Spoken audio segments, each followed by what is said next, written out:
iyi akşamlar diliyorum. En güzel akşamlar sizin olsun diyorum. Tolga'yla bir Dilek Tut programı başlıyor efendim. Evet, nihayet bu programımız başladı. Herkes diyordu ki yani bu harika bir teaser, nefis bir teaser çekmişsiniz. Ne zaman başlıyorsunuz?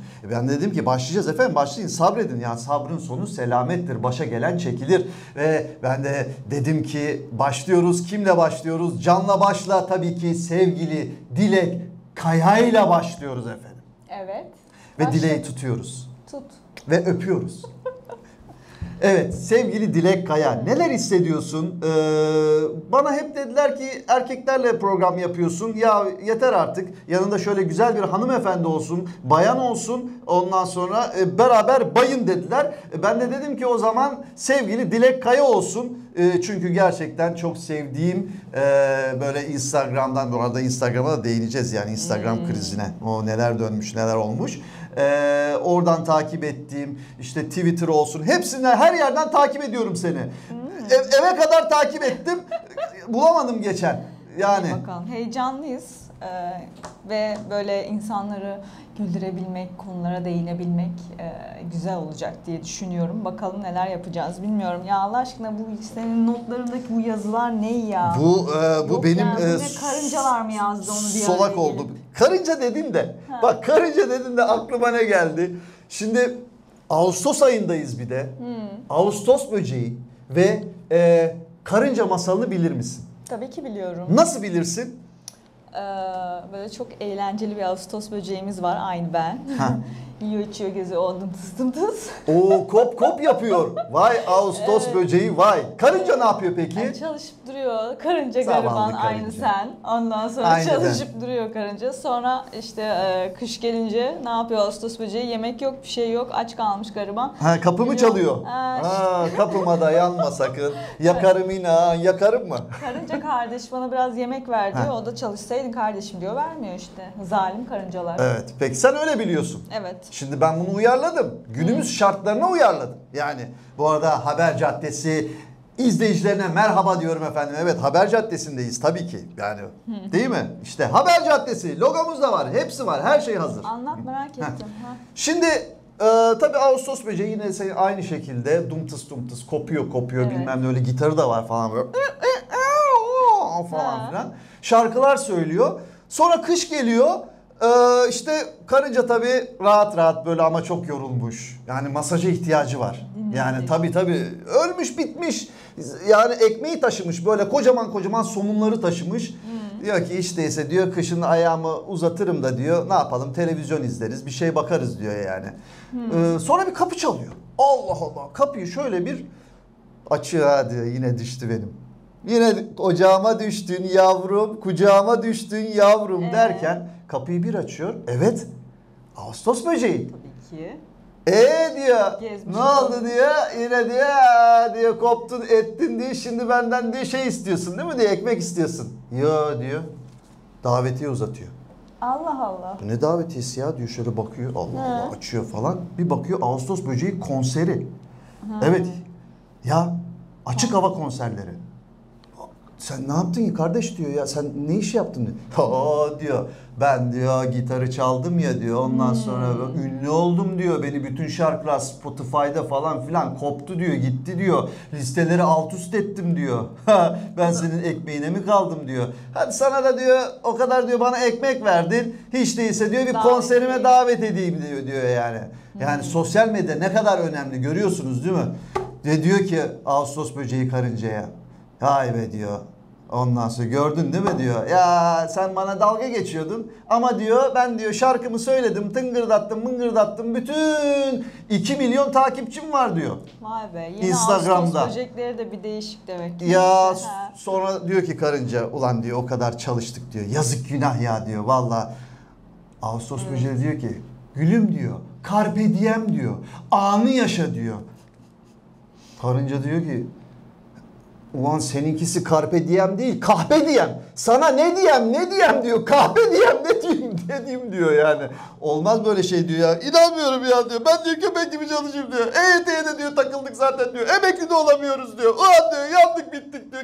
Kör olduk diyor. Öyle demeyelim de Ağustos böceklerinin de onlara Cırcır böcekler. Böyle cır diye böyle cırcır. Ama tabii cırcır mı? Biz öyle demeyelim. Ağustos böceği de kendince çalışmış, takipçi kasmış. Bu da bir şeydir diyelim ya. O da bir iş kolay. Sen bir Ağustos böceği olarak diyor kabul ettin Haklarını yani. yedim Bak ben de Ağustos böceğiyim bak ha. Hatta 20 Ağustos'ta yayınlanacağı hesaplanırsa benim bugün doğum günüm. Bugün benim doğum günüm. Hem yastayım. Bir bar taburesi üstünde. Yastayım hop derken. Teşekkür ediyorum efendim. Çok teşekkürler sizin gibi böyle bir hanımefendiden bu iltifatına. Doğum günü hediyesi olarak. Sana. Ya evet bu program bana. 4 Aralık'ta. Bu doğum gününü hiç unutmayacağım. Hiçbir zaman unutmayacağım 20 Ağustos'u. Ya işte böyle. Carpe diem. Evet. Ya.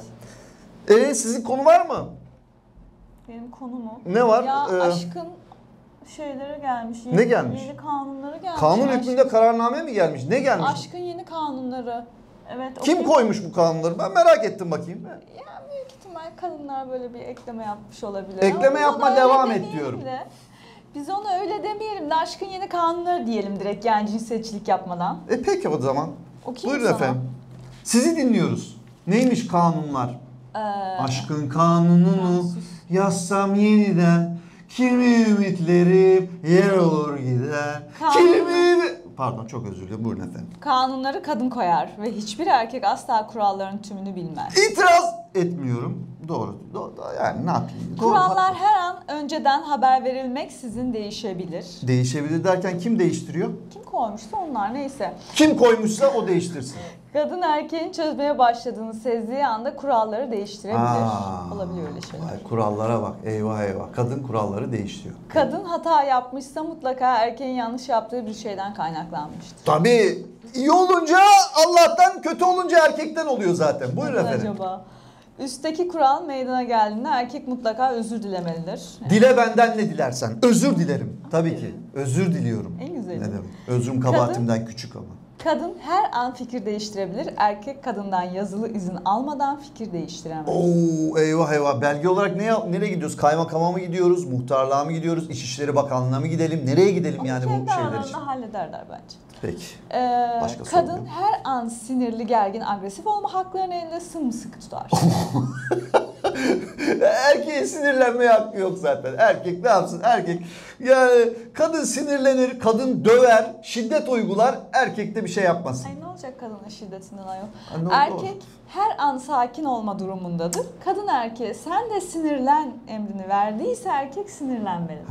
Emir komuta zinciri olarak bir hiyerarşik bir düzen var burada. Sen de sinirlen dediğiniz anda ama yani herhalde size karşı bir sinir olmuyor bu. Etrafa, topluma, çevreye karşı bir sinir olmak zorunda. Yani. Değil mi? Ya o size işte, sinirlenir mi? Işte. Yani şimdi sinirlensen buna. O kadar mı? Dur sen kurallara bakma. Tamam. Erkek bu kuralların nereden çıktığını soracak bir cüret gösterdiği takdirde bedensel acı duyulur bir şekilde cezalandırılabilir. Ağzımda içinde kaldı. Nereden çıktı bu diyemiyorsun.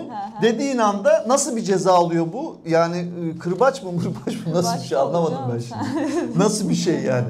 Eyvah. Ayakkabı topuğunu kafamıza yemeyelim. Yine bir güncelleme gelirse size buradan bildireceğiz. Evet. Enteresan bir şey. Evet bu arada efendim Instagram krizi. Dediğim gibi Instagram krizi bütün Türkiye'yi etkiledi. Değil mi? Bence ne yaptın Instagram'sız? Nasıl bir hayat? Yani nerelere girdin? Instagram'sız yapabildin mi?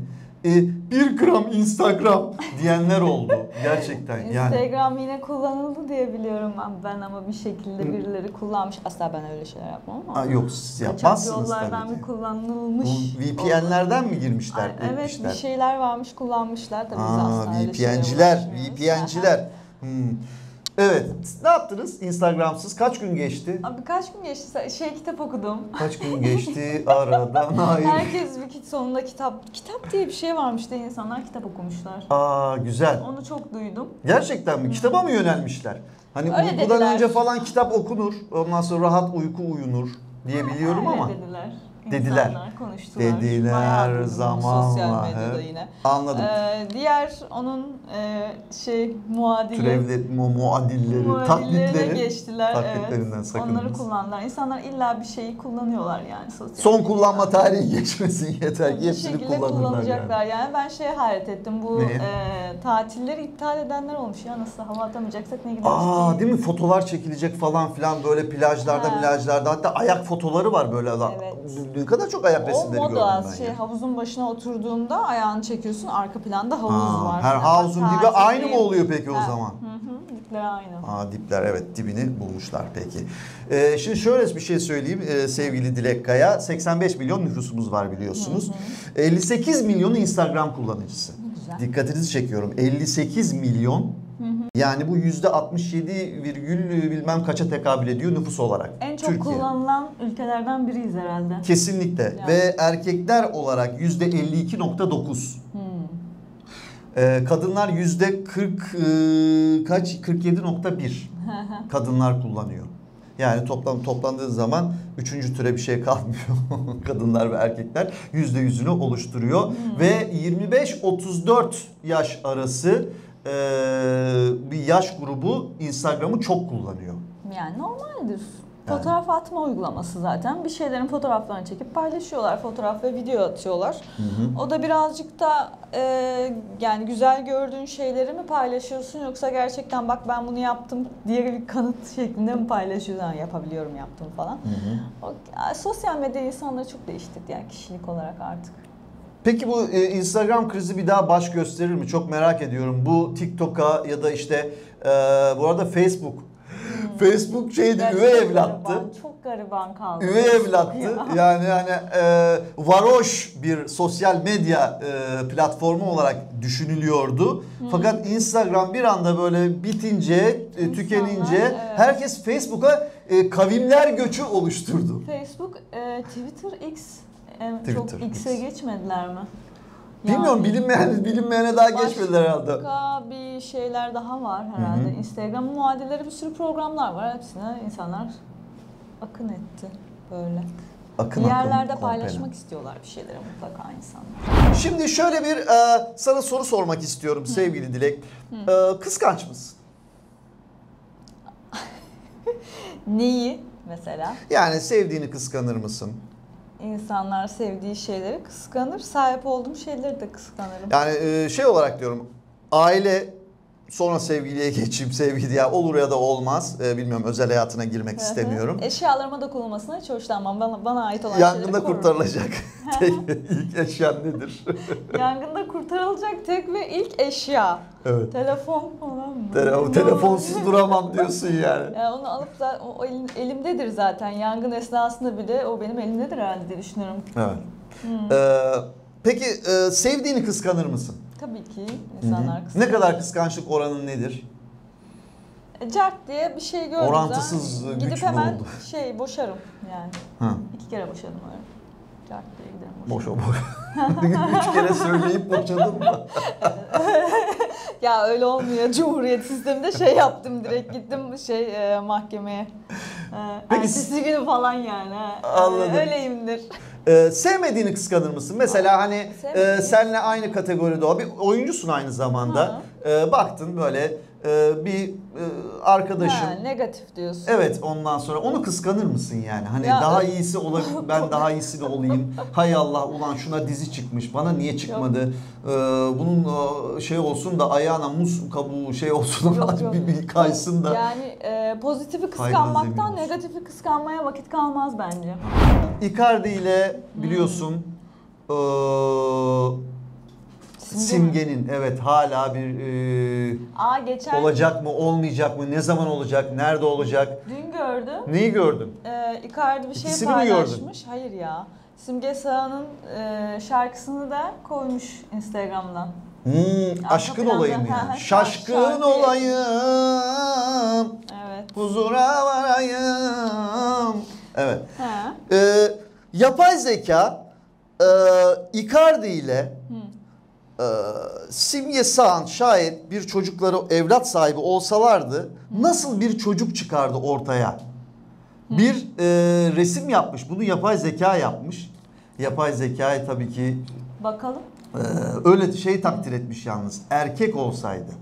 Hani işte derler yani erkek adamın erkek evladı olur gibilerinden. Nasıl bir resim yapmış onu sana göstermek istiyorum. Önce tabii Mauro Icardi'nin resmine bakacağız. Çok yakın böyle bir resim buldum. Sonra da Simge Sağ'ın resmine bakacağız. Sonra da ikisinin çocuğu olsaydı bakalım nasıl olurdu? Buna bakacağız. Tamam. Evet.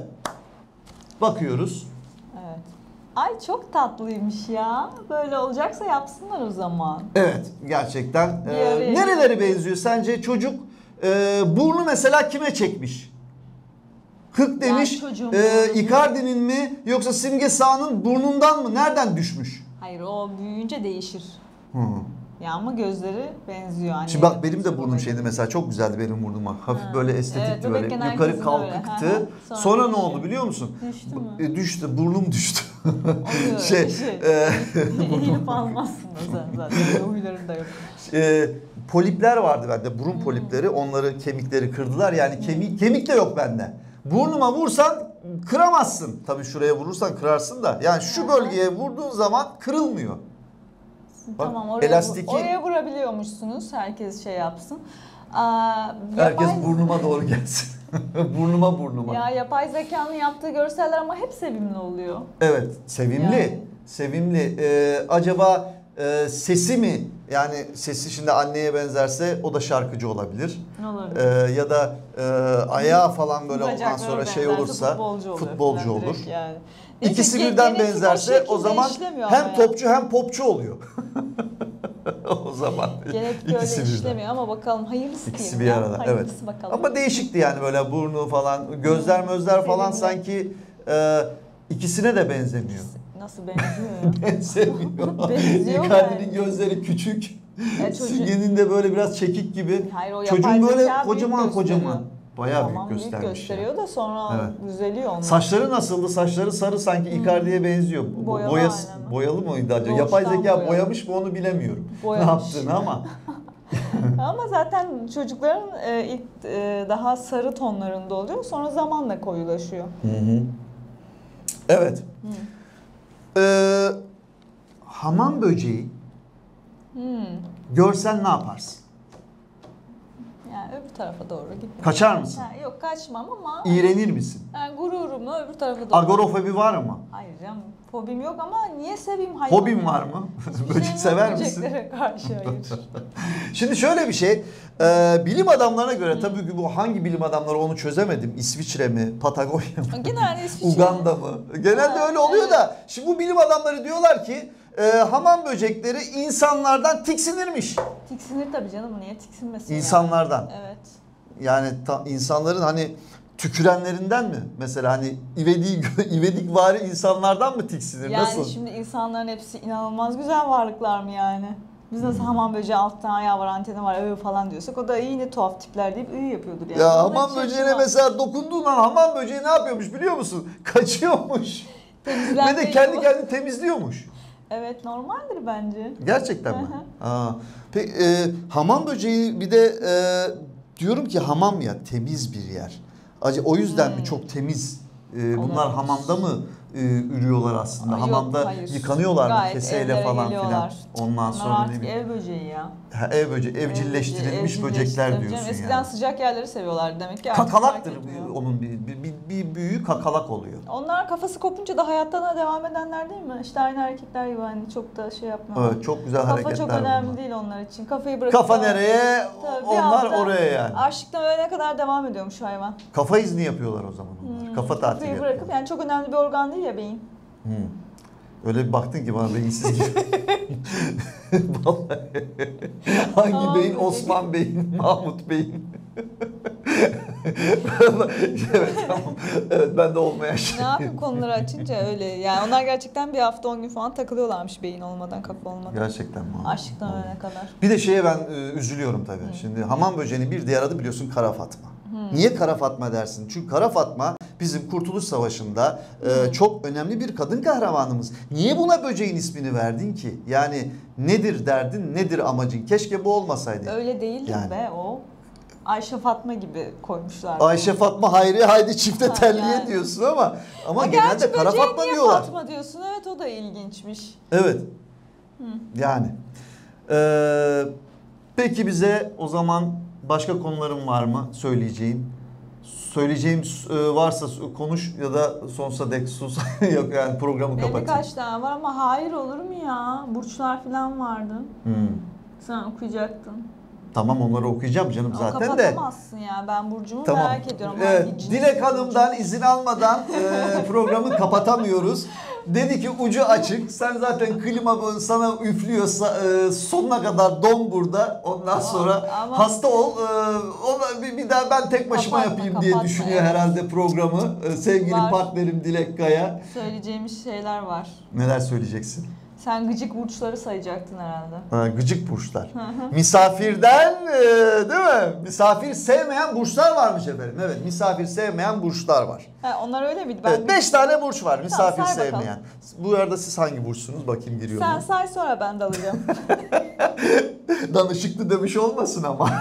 Yok. Sövüş olabilir, dövüş olmaz. Evet, peki o zaman sana burçları sayıyorum. Öncelikle akrep var. Evet. Olabilir. Akrep var. Oğlak Benim var. arkadaşım akrep hakikaten bir dakika misafir sevmez ha. Ha. Hı hı. Evet, kendisine vurdu. Akreplerin başka hangi özelliklerini bilirsin? Hiçbir şey bilmiyorum. Gıcık tipler oluyorlar genelde. Arkadaşımdan biliyorum. Oğlak tanıdığın var mı? O hangi burç? Kızların burçlarını bilmiyorum ya, kız arkadaşlarım. Benim bu pek burçla alakam yok. Geçen de akrep diye dalga geçtiğiniz için aklımda kaldı. Ben kendi burcumu biliyorum. Seni bekliyorum o yüzden. Ben aslanım. Dediğim gibi ben 20 Ağustos. Aslan var arkadaşım. Hatta hukukçu. O yüzden... Metro Golden Mayer. Bu arada Metro Golden Mayer çok enteresan. Hani film başlarında kükrüyor ya aslan. Şimdi bir kere kükrediği zaman Evet, bir kere vasat. kullanılıyor. Vasat film. Ha. 2 kere kükrediği zaman iyi, fena değil. Hayır ya. 3 Öyle miymiş? tabii öyleymiş. Bunun dereceleri varmış. Böyle 2-3 kere kükrediği zaman bu filmi Dördüncüde izle. zaten onu kükreten adamı yiyor değil mi? Orada kafa gitmiş onu zaten. Böyle bir şeyle tutuyorlar ya onu orada. Bir aslan miyav dedi. Evet. Koç var. 3 tane saydın galiba sen. Şu anda Koç 3.'yü saydım. Ha, koç Evet. tanımıyorum. ya. Başak var. Benim Terazi var. O kadar mı? Terazi, lastik, jimnastik. 5 tane burç var. Hangi burçsun? Yay. Girmiyor. Girmedi, evet. Peki yükselenin? O da yay. Hatta bir arkadaşım sen git. Yaya yay mı? Ok yaydan çıktı artık. Sen Evet. insanlara bulaşma demişti. İnsanların psikolojisini bozarsın demişti. Yaylar biraz böyle sıkıntı. Haydi yaylan diyorsun yani. Öyle dedi bana, bilmiyorum. Ben de insanlara bulaşmıyorum artık. Anladım peki. Ben de çıkmadım, sen de çıkmadın. Yükselen, alçalan, malçalan. Aslan dedin işte, aslan Yok dedin. aslan demedim Aslan ama. var içinde. Koç, Başak, Terazi. Aslan dedin, Golden Mayer'ı konuştuk burada, adamı Yok öldürüyordun. aslan ben kendi burcundan bahsettim. Ha, orada bahsetmedim. Tabii, ben misafir Ha, severim. ha. Misafir ol gel bana. Börekler açayım sana. Yaparım Ha. yani. Börek de yaparım. Tatlı da yaparım. Ama misafir gelince yapılmaması gereken şeyler de var. Yemek olarak mı? Yani yok, yemek yapabilirsin ama yine de misafirin damak zevkini bilmiyorsan yine çok acılı falan yapılmaz da hadi neyse. Misafir gelince mesela televizyon açılmaz. aslında. Şimdi bunları o zaman Koç, Başak, Terazi, Akrep ve Oğlaklara sesleniyoruz.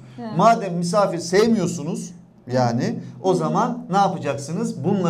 Bunları yapacaksınız. Misafir gelmemesi gitsin için diye. bunları yapacaksınız. Evet Çabuk buyurun. gitsin diye. Çabuk gitsin. Ha, ben yine Misafirin neydi kısa normal süresi? burçlar için yapılmaması Makbul olanı gereken. kısa olanıdır. Tabii kısa bir Ziyaret. misafirlik ama bizimkilerde evet misafirlik olayı bizim kültürde birazcık farklı. Siyasi tartışmaya girilmez. Buradan anneme sesleniyorum. Peki televizyon açılmaz diyorsun. Misafirle ilgilenebilmek için ama cepte Ama telefonumuz da misafir var. de televizyon seyrediyorsa, izliyorsa bir dizi ise mesela. Aa, Aman evinde benim izlesin. dizim çıktı falan. Saat 12'ye kadar dizi sürüyor prime time'daki diziler. Bu Olacak sefer saat iş değil. 12'ye kadar ya reklam arasında kaçacak gidecek ya da 12'ye kadar sen mecburen misafir yapacaksın. Olmaz olacak iş değil o zaman evinde izlesin dizisini. Biz konuşmaya falan hani bir şeyler paylaşmaya gelmedi bu misafir. Niye geldi dizi izlemeye, Vallahi misafir artık mi geliyor ya? sohbet mi kaldı Allah aşkına? Televizyon, Aa, yok, ondan bizde var sonra hala sohbet cep ya. telefonu, internet, tamamen sosyal medya. Yani cep telefonumuz burada duruyor, biz yine dalga geçiyoruz, Benim muhabbet de bak ediyoruz benim yok. filan. Bu ne? Misafir gelince o kişiyle ilgileneceksin Nasıl yani, amaç o yani. Siyasi tartışmaya girilmez. Evet, Allah'tan benim arkadaşlarımla siyasi görüşlerim aynı değil. Biz zaten hiç tartışmaya girmiyoruz. Çok güzel oluyor. Evet. Yüksek sesle konuşulmaz, çocuklara bağırılmaz ama işte evet. Siyasi tartışmaya girdiğin zaman şey mi olur acaba? Kavga mı çıkar? Tabii ki kavga çıkıyor yani. Benim annem çok girer, hep kavga çıkarıyor, tansiyon da çıkıyor. Anne konuşma artık İş karakolda yani. biter yani o zaman. Yok, karakolda bitmez de yani, hoş değil, tansiyon çıkıyor kadının. Niye giriyorsun ki tartışmaya yani, gerek yok. Yani misafirliğe gelmiş, böreğimizi de olmamız diyelim, kalkalım işte yani, ne yani. Konuşalım ama siyasi konuşmayalım. Gizli konuşmalar yapılmaz, evet, kulaktan kulağa falan böyle misafirlikte. Yüksek sesle mi konuşulmuyor? Tabii yüksek sesle konuşulmuyor yani, bağırmanın anlamı yok. O sonra siyasi tartışmanın hemen altında. Mirim, hatırlıyor musun beraber hani biz balığa İşte kulağı duymuyorsa değil mi? Neyse, çocuklar başıboş bırakılmaz. Bunları bana sen ekleme Çocuklara yapmışsın. bağırılmaz diyor ya. Çocuklara bağırılmaz zaten. Çocuklar Misafir normalde de gelince bunları bağırmayın. yapmayın çocuklar. Çocuklar başıboş bırakılmaz. Spor tartışması yapılmaz. Cep telefonu Spor sürekli tartışması bakılmaz. yapılmaz. Değil mi? Spor, evet. Ben hep spor ayrıştırıyor ya. tartışması yapan gelmiyor. Hangi takım ya tutuyorsunuz tabii ki. efendim? Tutmuyorum. Yani Ne spor, güzel. siyasi tartışmalar aynı şeyler zaten. Onların Aynı ne kefeye konuşacağız koyuyorsunuz değil mi? değil mi Dizi filan ne konuşacağız? Dizi izlemiyoruz ama konuşuyoruz. Konuşuyoruz ama nece konuşuyoruz. Evet. Telefona bakmayın demişler ama işte böyle bir bakıp böyle bırakalım falan gibi o Öyle zaman. bir bak. Uzun konuşma yapılmazmış telefonda. Ondan sonra Bekliyor mal tabii mülk misafir. konuşulmaz. Alo, ya işte malları gönderdim bilmem ne falan. Sen çocuk ne yapıyor? Vallahi işte benimki de iyi. Ne olsun vallahi. Ha iyi tamam. Tatile nereye gidiyorsunuz falan, misafir bekliyor orada. Misafir bekliyor. Dizi konuşacak senin orada. Aile sırları Misafire de anlatılmaz. telefon gelsin o zaman. Mal mülk konuşulmaz. Konuşacak konu kalmadı yemin ediyorum burada ama bak o kadar çok şey konuşuluyormuş ki bunları ben de bilmiyorum. Aile sırrı nasıl Malı, anlatılıyor mülkü ya? hepsi meydanda mı? Her şey. Aile sırlarını bir tık anlatmamız gerekmiyor mu? Baba tarafı, ana tarafı falan, hani bir şeyler. Ne konuşacağım o zaman Anam var ben? bir iyi dur. Babam var bir Teyzem iyi böyle dur. yaptı, halam böyle yaptı falan. Mal mülk de konuşulmuyor. Mal mülk konuşmaya geçtim. Biz Instagram'da neler artık. Bizim olmayan şeylerin bile fotoğrafını atabiliyoruz. Geçim sıkıntısı var denilmezmiş. Karı koca arasına girilmez ama bu normalde de hoş bir şey değil zaten. Evet, Misafir karı koca olun arasına olmayın. girilmez. Karı Misafir koca gelince arasına. bunları yapmayan. Gelen misafir Evet. karı kocaysa onların arasına girmeyeceksin. Oturmuyor musun arasına? Öyle demiyor ama. Ha. Öyle demek istemem. Hayır öyle. Oraya zaten oturmayın. Hayır oturmayın ama Tost aynı zamanda olursunuz konuşmayın yoksa. da. Ortada sıçan Yani oynatırlar. aynı zamanda konuşmayın, dedikodu yapmayın da bu misafir, o zaman biz hiç tanımıyoruz bu gelen misafire. Ben hani misafir olarak arkadaşlarımı aldığımda bunların hepsini yapıyoruz bu arada. Dedikodu kim diyor, kim dedi, kim kodu. Ne oluyor? Ya hepsini konuşuyoruz. Yani demek ki misafir çok yakın arkadaşınız olmayan kişilermiş. Buradan bu sonuca var. Evet, misafir, ziyaretçi. Çok da tanımadığın Ya, tuhaf tabii canım, o kişiler. Emin Şimdi- değilim, mal mülk konuşmayalım biz Sürekli falan. arkadaşın senin kankinse o zaman tabii O ya. zaman her şeyi Rahat yapabiliriz, rahat serbest, evet. atış serbest, her şey konuşulabilir diye düşünüyorum yani ben. Evet, misafir yabancı kişilermiş arkadaşlar. Ya evet, misafirlere dikkat edelim. Yes. Evet. Şimdi İngilizceden Türkçe'ye geçen kelimeler var da bir de Türkçeden İngilizce'ye geçen kelimeler var. Ben onu Hiç bunu düşündün mü? duymuştum, şehir Duydum. efsanesi gibi ama hiç araştırmadım. Evet, ben araştırdım. Ar-Ge'yi tabii ki benim sağlam olduğu için şöyle bir şey yaptım efendim. Bir kere mesela başıbozuk diye bir şey var değil mi? Başıbozuk diye disiplinsiz, ondan sonra Evet. düzensiz. Kafasına göre takılan. Evet, burada İngilizce'de, Türkçeden İngilizceye geçiyor ve başıbozuk şeklinde, başıbozuk. Sen araştırdın mı bunu? Gerçekten araştırdım. Var yani. Tabii ki bu program için tabii ki her şeyi yaptım. Başıbozuk Yani biz saçımı bir şey süpürge gibi. etmedim, onu da yapacağım. Süpürge ettikten sonra bir de elektrik falan Nasıl verirler okudun? bana. O zaman Telaffuzu- elektrikli süpürge olur saçım. Telaffuzu ne? Başıbozuk. Ha. Başıbozuk. Şey gibi böyle hani Rumlar, Yunan, Ermeniler. Türkçe değil mi? konuşmaya Başıbozuk. çalışıyormuş gibi. Evet. Kahveyi hepimiz biliyoruz zaten, biliyorsunuz. İşte Arapçadan, yani Arapçadan Türkçe'ye Yemen'den geçmiş. aslında- Türkçeden de İngilizce'ye geçmiş. Kahve sever misiniz bu arada? Ama o bizim topraklar üzerinden de o tarafa geçtiği için tabii Türkçe, mesela yoğurt gibi yani. Onlar yani. Aynen, yoğurt da var bu arada. Buradan oraya giden şeyler Türkçe anılıyor. Yakın telaffuz diyelim biz Evet, ona. Yunanlar nasıl bizim işte baklavamızın şeyini Yunanlılar ayrı bir şey, o ne varsa almış onlar, o farklı bir mevzu, o artık. Bir de şey o komiktir. iş inada binmiş şekline takılıyor. Temel'le Dursun'u Trabzonlarla Rizeliler paylaşamıyor. Diyorlar ki Temel bizimdir. Hadi açan temel bizimdir. Yok hayır bizimdir falan. Trabzonlar, Rizeliler Ya böyle belki çok Dursun enteresan. başka, Temel başka, ortada buluşuyor. Bırak orada dursun o zaman. Hiç Yani. şey yapmayalım yani. Olabilir. Han mesela Han. Han biliyorsunuz kervansaraylar falan çok önemli yerleşim yeri Han olarak kullanılıyor. İngilizce'de de Khan. Başında K var. Japonca'da da var o Han. Var değil mi? Kişi, beyefendi gibi mi, kişi gibi mi? Evet, Öyle bir sıfat. anlama geliyor. Hı hı. Zaten bir şey daha var. Hanım kelimesi nereden geliyor musunuz? Biliyor musunuz? Han'dan. Handan. Ama Handan değil ya. Handan kim? Handan'ı tanımıyorum. Şimdi şöyle bir şey.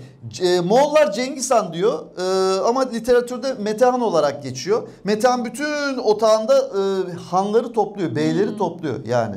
Çok önemli üst düzey kişileri. Herkes kendini tanıtıyor. İşte ben şu han, işte ben Bumin Han, ondan sonra ben Baybora Han, ondan sonra hepsi anlatıyor. Sonra Metehan'ın eşi giriyor.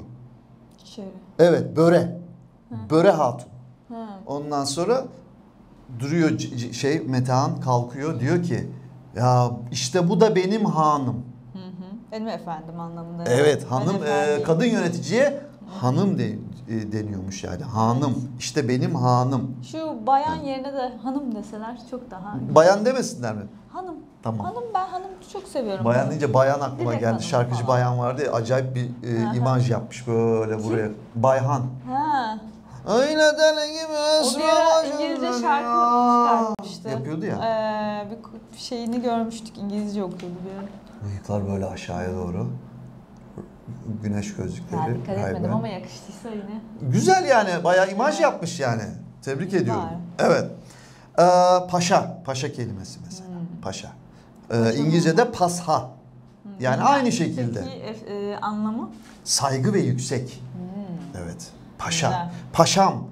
Mesela Zeki Müren'e paşam derlerdi. Değil mi? Bodrum Paşası. Evet. Ama bizim paşamız tabii ki Mustafa Kemal Atatürk tabii. Yani. Evet. Dolma. Çok enteresan.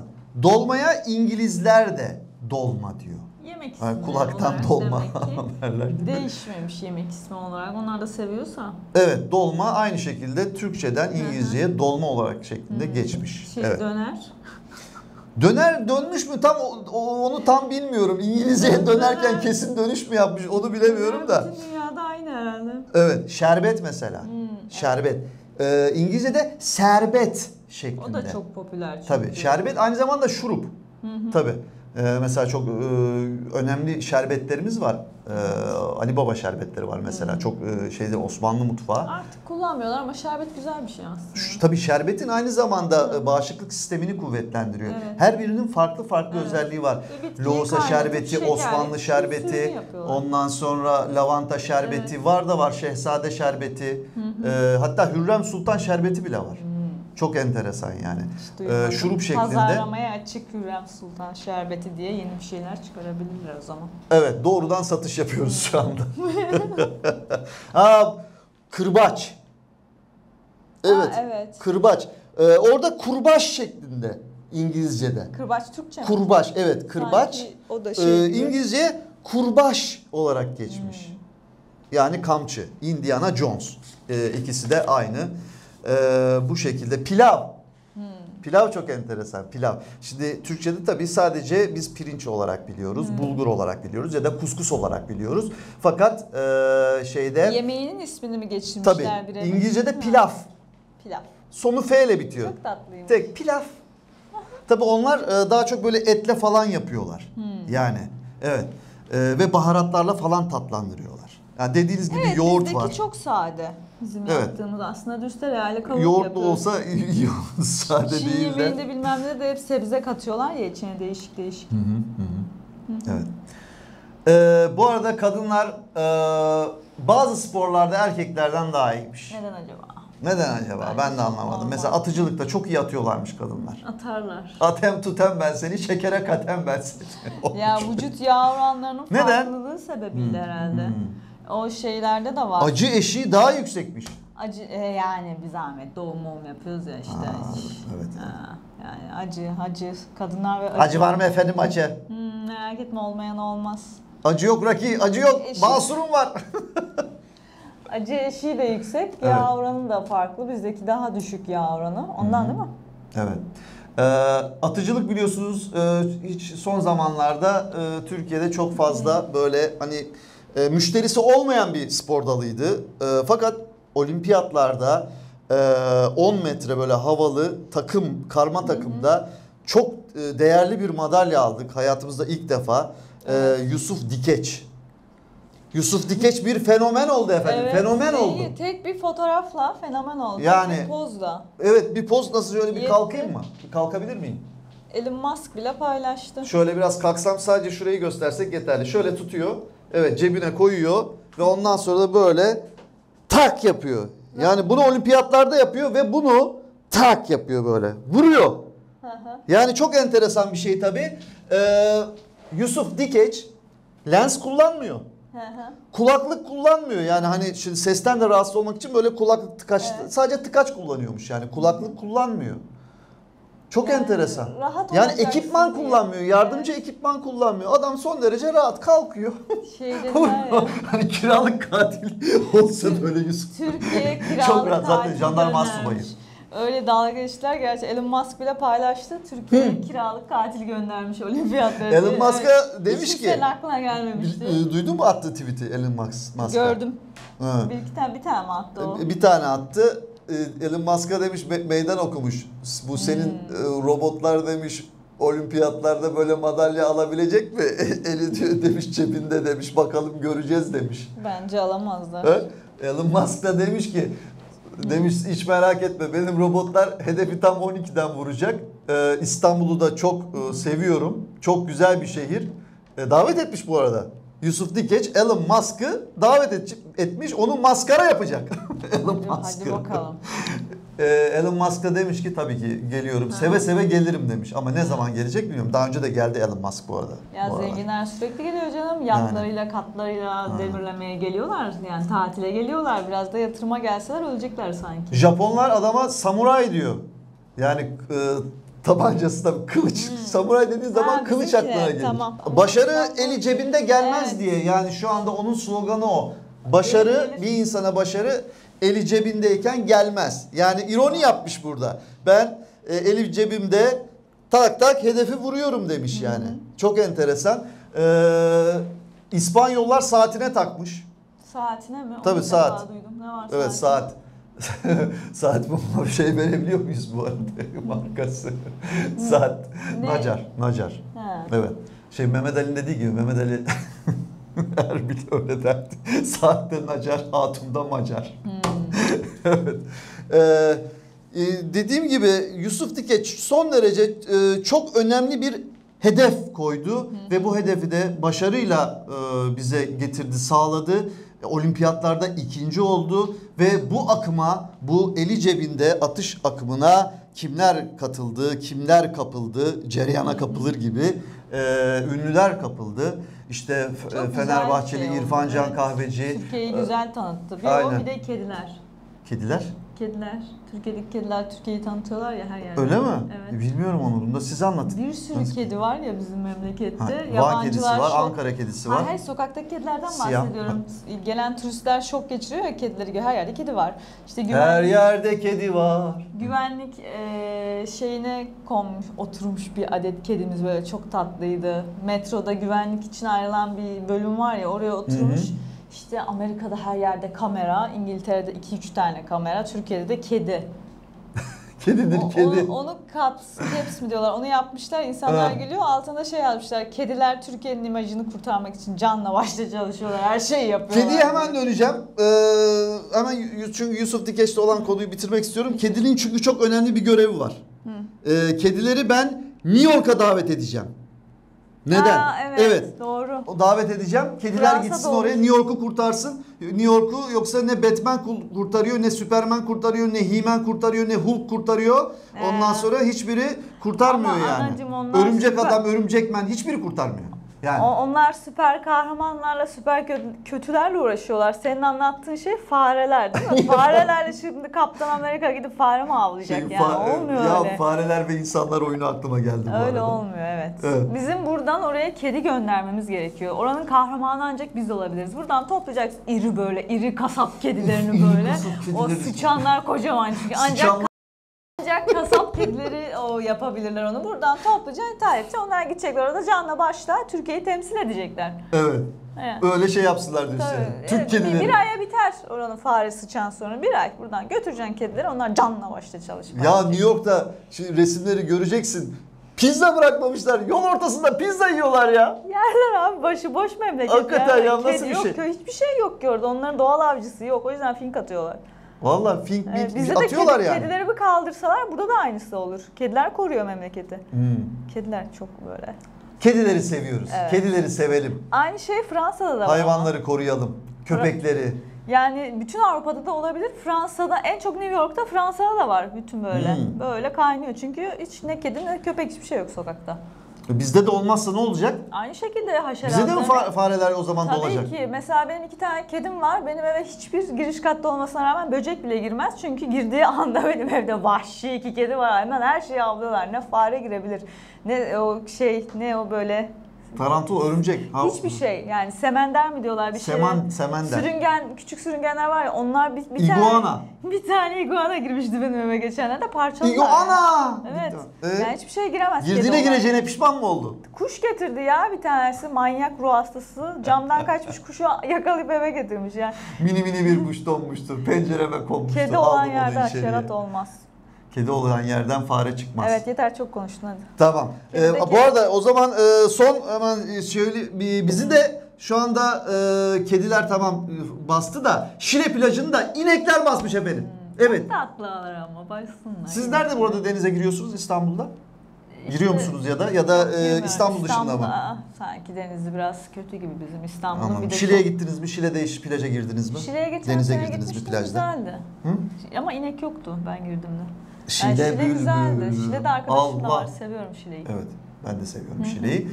Bir anda böyle herkes Ne böyle zaman- plajda güneşlenirken, denize girerken inek sürüsü, inek obası Hangi böyle. günler, saat kaçta gidiyorlarmış, inek sevmeye gidebiliriz. İnek evet, süt alalım onlardan o Belli zaman. mi günleri? Yok günleri belli Ya, değil.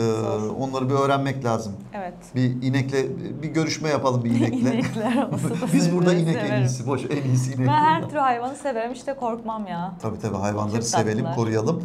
Evet. Çok enteresan ama oraya insan denize giriyor bir anda böyle inek sürüsü hani öküzün ineğe baktığı gibi bakıyorsun yani Ama böyle. ben Ne sana oluyor falan, dedim. nereden geldi bunlar? Böyle koşa koşa Ne geçiyorlar. demiştim ben sana? Sürprizlere açık olacaksın. İnek 24 çıkabilir, saat başka açığız bir şey sürprizlere. çıkabilir, her şey olabilir yani. Taş Evet. düşebiliyor. Ayı çıkabilir. İnek de Ayı çıkabiliyor. Demek çıkmadı ki inşallah. inekler de geçebiliyor efendim. Evet. Evet. Efendim güzel geçti. Evet. Çok dolu eğlenceli. dolu akıcı, çok güzel konuştuk konuları ve irdeledik iyice değil mi? Evet. Eğlendik mi? Ben eğlendim. Ben Sen? de. Yani hem eğlendim Siz? hem öğrendim. Herkes eğlendi mi? Hadi bakalım İnşallah. elleri görelim. Oturmaya gelmedik, oynamaya geldik. O da mı var? Evet, ilk programımız burada sona eriyor efendim. Tolga'yla bir dilek tut. Evet. Tutalım efendim. Öpelim efendim. Başımıza koymayalım efendim. Yoksa başımıza çok şeyler gelebilir. Başımız ağrıyabilir. Teşekkür ediyoruz bu ilk programımızda. Bizi yalnız bırakmadığınız için Haber Caddesi TV'de bundan sonra salı günleri zannediyorum. Salı günleri saat 22'de görüşmek dileğiyle diyorum. Kendinize iyi bakın. Esen kalın. Sağlıcakla Sürprizlere kalın. açık olun. Heh, Kalın. Ya ince kalın. Kalın. evet. O zaman sürprizlere açık olun. Açık.